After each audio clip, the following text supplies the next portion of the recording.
But we're going to start with something about Stevenage. Because we come from Stevenage, we live here, so let's celebrate the fact that we live here. Tongue-in-cheek possibly, but you know, there. So it's Stevenage for me. Just up the A1 out of London, about 30 miles or less, you'll come to Junction 7 and an even bigger mess, where folk are sociable and civilised as any you may see, and they are so enlightened they elected Stephen McPartland as MP. There's a strong sense of community and they're neighbourly to the core. Whatever your business may be, it won't be private anymore. You'll never need to be alone. Whatever you may do, as behind those white lace curtains there's an eyeball watching you. So it's Stevenage, it's Stevenage, it's Stevenage for me, where the people are broad-minded and at least the air is free. I can think of a million places where I would rather be, but I don't give a damn, because here I am, it's Stevenage for me. The local paper prints our stories, well, all those they think are right, like births and deaths and marriages and what our MP said last night. They'll cover council meetings, that's if they have the time, and they'll stick your picture up on their front page when you step out of line. There are places you must visit. The new town centre is a must, but no one can afford to park there, so you have to go by bus. We all have to get our shopping, but our shopkeepers live in fear because the council want their revenues and put the shop rents up each year. It's Stevenage, it's Stevenage, it's Stevenage for me, where the people are broad-minded, but at least the air is free. I can think of a million places where I would rather be, but I don't give a damn, because here I am, it's Stevenage for me. Contentious verse. You can have a shag in Fairlands Park or walk round Monkswood in the nude, and nobody makes a comment because that would be rather rude. You can spit and swear, get drunk and fight while the police look the other way, because it's easier nicking motorists doing 35 along Grace Way. So if you want a place to live and somewhere your kids can play, there's no discrimination here so long as you can pay. You'll find no class distinction and not a trace of snobbery, just ordinary people committing daylight robbery. So it's Stevenage, it's Stevenage, it's Stevenage for me, where there's still house training residents, but the air you breathe is free. I can think of a million places where I would rather be, but I don't give a toss, it's their dead loss, because it's Stevenage for me.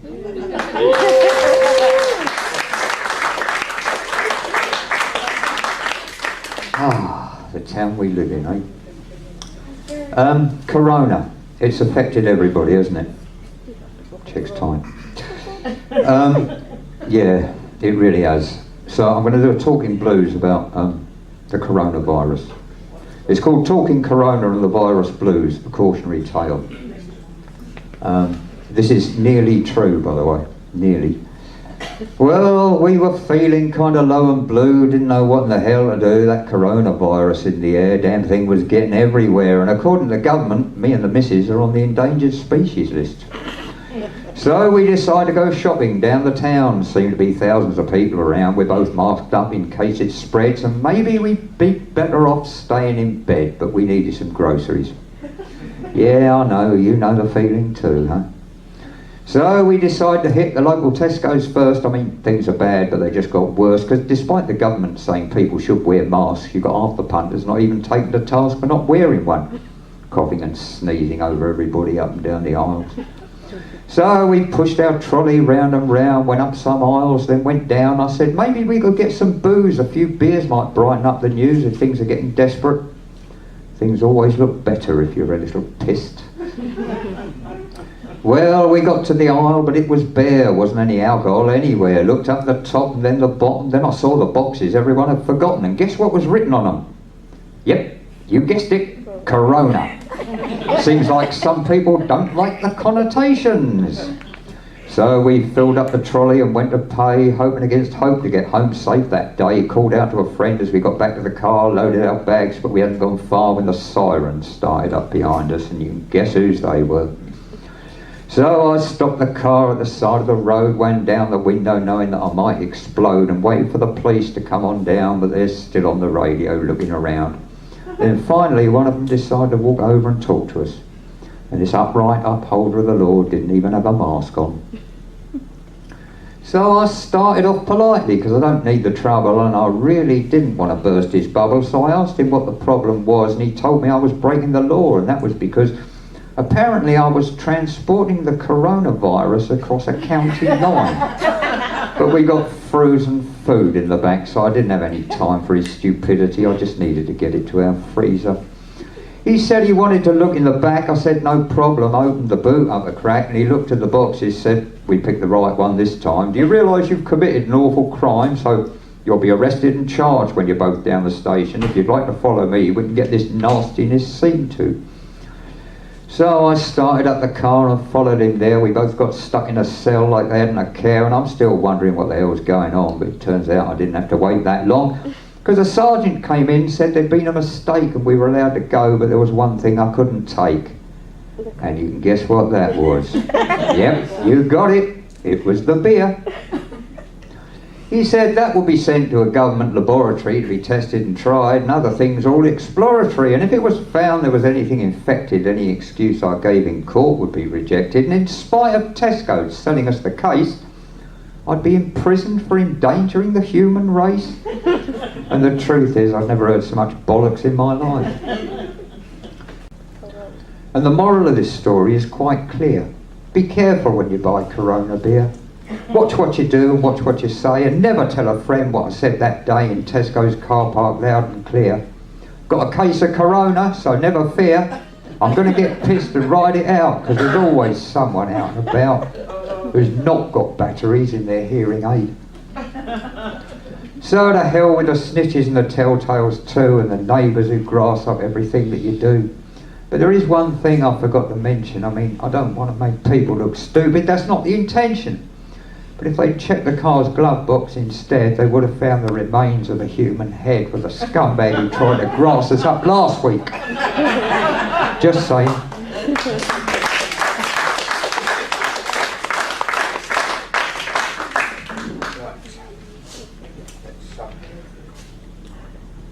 Let's do this. There was I, watching the Labour conference on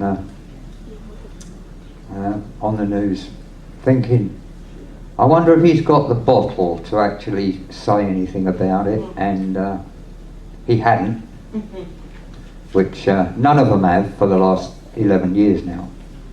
And this is about a subject they refuse to talk about. This is called immigration, or I am the elephant. I am the elephant who lives in your room. I stand in the light, I don't hide in the gloom. Not everyone sees me, though I cannot hide, but I take my place there with a position of pride. I am the elephant that some do not see. I don't claim to be perfect, that part's not for me. I'm part of your lives, whether you like that or not, to remind you of times that some people forgot. I am the elephant, can be seen in all hues, always the scapegoat when discussing bad news. You can see me as dark or see me as light, visible to all if you turned on your light. I am the elephant who stands in the room, who has always been with you from your time in the womb. A hope for the future or a glance at the past. One day you will see me no longer outcast. For I am the elephant that you cannot kill, who stands without judgment for better or ill. You may choose to ignore me or you may choose to see, but I'll be with you forever, for eternity. Thank you.